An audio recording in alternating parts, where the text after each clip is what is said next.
Subject verb agreement का third part करेंगे, जिसका रूल है कि if the sentence starts with here and here, कि अगर हमारा सेंटेंस देयर और हेयर से शुरू होता है, the subject will always be placed after the verb. तो उसमें जो हमारा वर्ब होगी वो कहाँ, सब्जेक्ट में जो वर्ब होती है वो हमेशा कैसे प्लेस होगी, आफ्टर द वर्ब, वर्ब के बाद हमेशा सब्जेक्ट प्लेस होगा, यानी कि जो वर्ब होगी उसके बाद सब्जेक्ट होगा। अगर हमारा सेंटेंस देयर और हेयर से शुरू है, देयर और हेयर जो है उसमें वो सब्जेक्ट नहीं माने जाते हैं, ठीक है।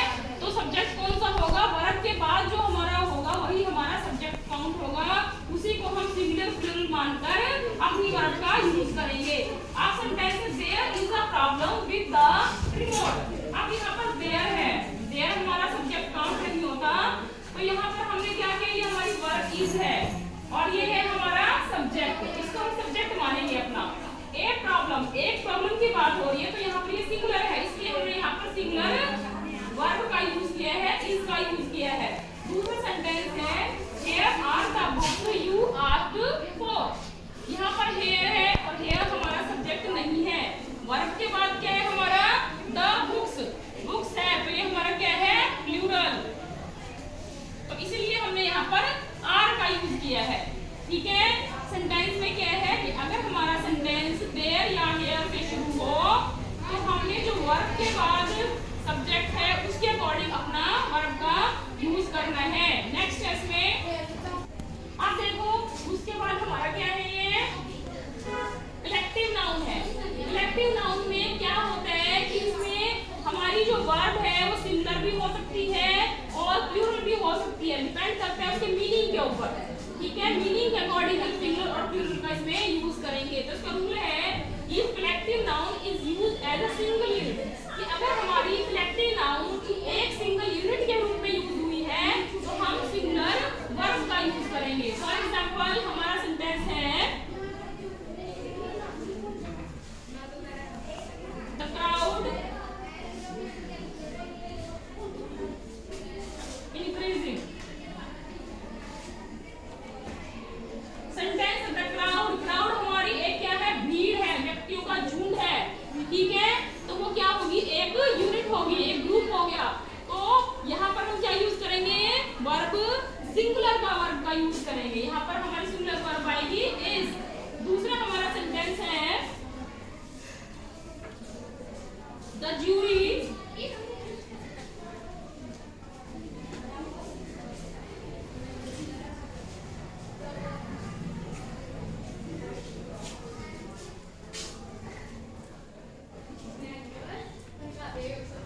The jury has decided something, कि जो जूरी है उसने कुछ डिसाइड किया है, तो जूरी की बात हो रही है, यानी कि ये भी क्या है हमारा सिंगल यूनिट है, तो इसलिए हमने यहाँ सिंगुलर वर्ब का यूज किया है। अगला सेंटेंस है हमारा द मेजॉरिटी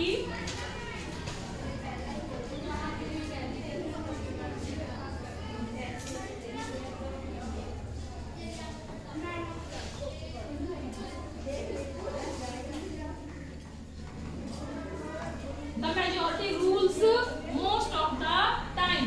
अभी हम मेजॉरिटी की बात हो रही है, यानी कि मेजॉरिटी क्या होती है, जो एक ग्रुप में होते हैं लोग, तो यहाँ भी एक सिंगल ग्रुप की बात हो रही है, तो इसलिए हमने यहाँ पर और रूल्स का यूज किया है, rules most of the time. तो यहाँ पर हमारा क्या है, सिंगुलर वर्ब का यूज हुआ है।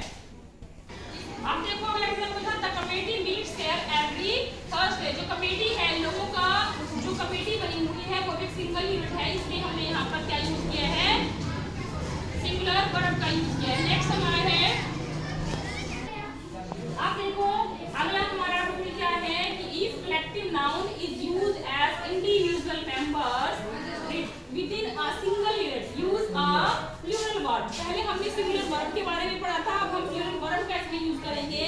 इसमें क्या बता रहे हैं कि अगर पूरी यूनिट की बात करते हैं, ठीक है, और तो हम एग्जांपल लिखा है the staff disagree on the proposal. The staff इसमें क्या है, पूरी यूनिट की बात तो इसमें नहीं हुई है, स्टाफ के जो अलग अलग सदस्य हैं उनकी बात हुई है, यानी कि अगर पूरी यूनिट की बात करते तो हम द स्टाफ डिसएग्री का यूज करते, द स्टाफ डिसएग्री किया है, ठीक है।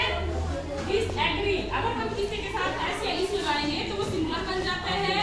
अगर वर्ब के साथ हम एस और एस नहीं लगाते तो वो प्लूरल काउंट होगा, तो फिर यहाँ पर ये प्लूरल में काउंट होगा, ठीक है। अगला है द ऑडियंस वर क्लैपिंग। अब ऑडियंस क्या है यहाँ पर? The people in the audience, यानी कि जो लोग बैठे हैं उनकी बात हो रही है, ठीक है। लोगों का जो समूह है उनकी बात हो रही है, इसलिए यहाँ पर क्या किया है हमने प्लूरल वर्ब का यूज किया है।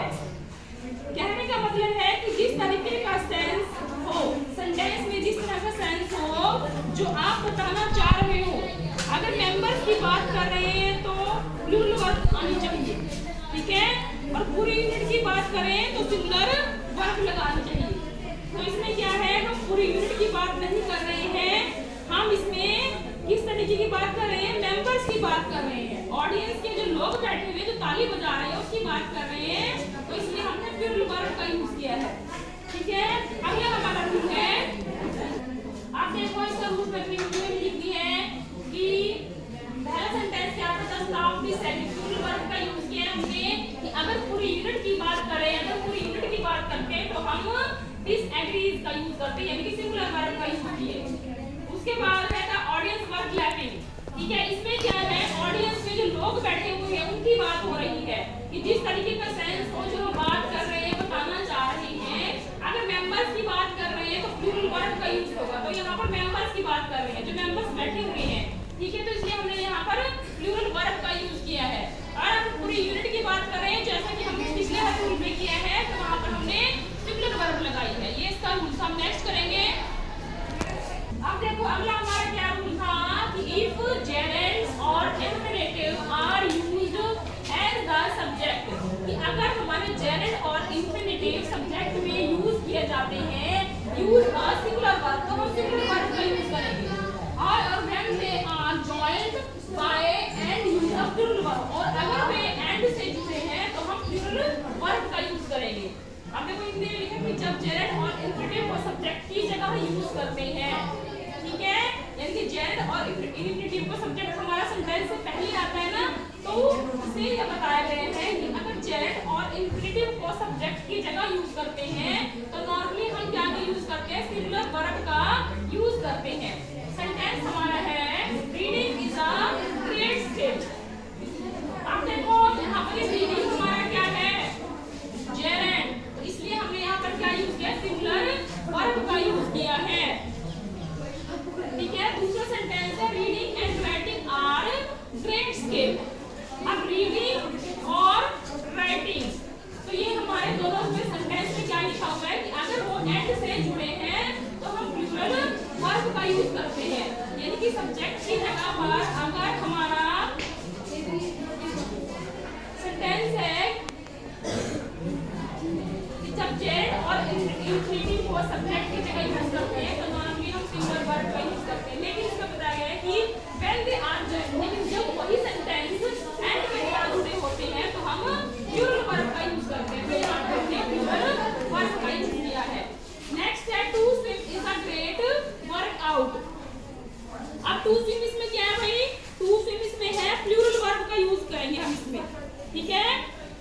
अब टू स्विम हमारा क्या है? इंफिनिटिव है, इंफिनिटिव है हमारा, और ये हमारा क्या था? जेरेंड था, तो हमने यहाँ पर इज सिंगुलर वर्ब का यूज किया है। अब इसको कैसे पढ़ेंगे हम? देखो पहला सेंटेंस हमारा रीडिंग हमारा क्या है? इसमें जेरेंड है, ठीक है। और रीडिंग एंड राइटिंग ये भी हमारे जेरेंड है जो कि एंड से जुड़े हैं, इसलिए हमने आर प्लूरल वर्ब का यूज किया है। यूजिंग हमारा क्या है? यहाँ पर ये इंफिनिटिव है, इंफिनिटिव, ठीक है, इंफिनिटिव है। और इसलिए हमने यहाँ पर क्या यूज किया है? आप देखो ये हमारा क्या था? टू स्विम हमारा क्या है? इंफिनिटिव है। रीडिंग राइटिंग हमारे सब्जेक्ट है,